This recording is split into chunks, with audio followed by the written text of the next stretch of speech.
ঢাকার ধামরায় বিষ প্রয়োগ করে পুকুরে মাছ নিধনের অভিযোগ উঠেছে। বৃহস্পতিবার রাতের কোনো এক সময় উপজেলার ছোট চন্দ্রাইল এলাকার নবী হোসেনের পুকুরে বিষ দেওয়া হয়।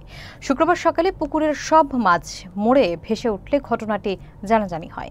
এ ঘটনায় পুকুরের মালিক নবী হোসেন ধামরাই থানায় একটি লিখিত অভিযোগ দায়ের করেছেন।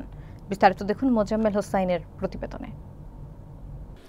ঢাকার ধামরাইয়ের ছোট চন্দ্রাইল এলাকায় নবী হোসেনের একটি পুকুরে বিষ প্রয়োগ করে মাছ নিধনের অভিযোগ উঠেছে। বৃহস্পতিবার রাতে কে বা কারা এই ঘটনা ঘটিয়েছে তা জানা যায়নি। শুক্রবার ভোর 6টার দিকে পুকুরের মালিক নবী হোসেন মাছের খাবার দিতে এসে দেখতে পান পুকুরের সব মাছ মরে ভেসে উঠেছে। এই খবর দ্রুত ছড়িয়ে পড়লে স্থানীয় মানুষ ঘটনাস্থলে ভিড় করে এবং এমন জঘন্য ঘটনার তীব্র নিন্দা জানায়। দুপুর 3টার দিকে নবী হোসেন অজ্ঞাত ব্যক্তিদের বিরুদ্ধে ধামরাই থানায় একটি অভিযোগ দায়ের করেন।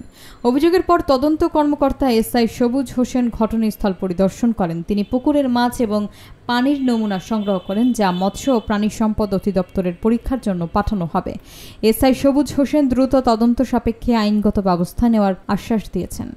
পুকুরের মালিক নবী হোসেন দাবি করেছেন, এ ঘটনায় তার প্রায় 7 লক্ষ টাকার মাছের ক্ষতি হয়েছে এবং তিনি এই ঘটনার সাথে জড়িতদের দৃষ্টান্তমূলক শাস্তির দাবি করেছেন।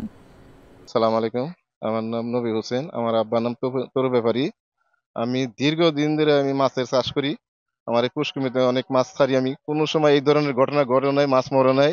এই বছর মনে করেন আমি আসরের নামাজ পড়ে মাছের খাদ্য দিয়ে আমি উপরে শুয়ে রয়েছি। রাত 3টার দিকে আমার বাড়িটা বাইরেছে। পরে আমার কল দিয়েছে, আপনার পুষ্করিণীতে পুরা মাছ মরে নিছে।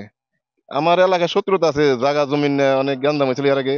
শত্রুতা আছে, কেরা দিয়ে মারছে বিষ দিয়ে আমি এই জিনিসটা বলতে পারবো না। আমার অবশ্য শত্রুতা আছে। এই মাছের নগে কি শত্রুতা থাকতে পারে আমার সাথে? মাছের চাষে কোনো শত্রুতা না, মাছের যে কোনো বিষ দিয়ে এই মাছের মারা হয়েছে।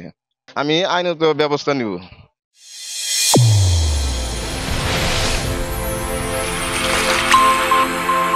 চ্যানেল A1 হৃদয় রেসপন্স।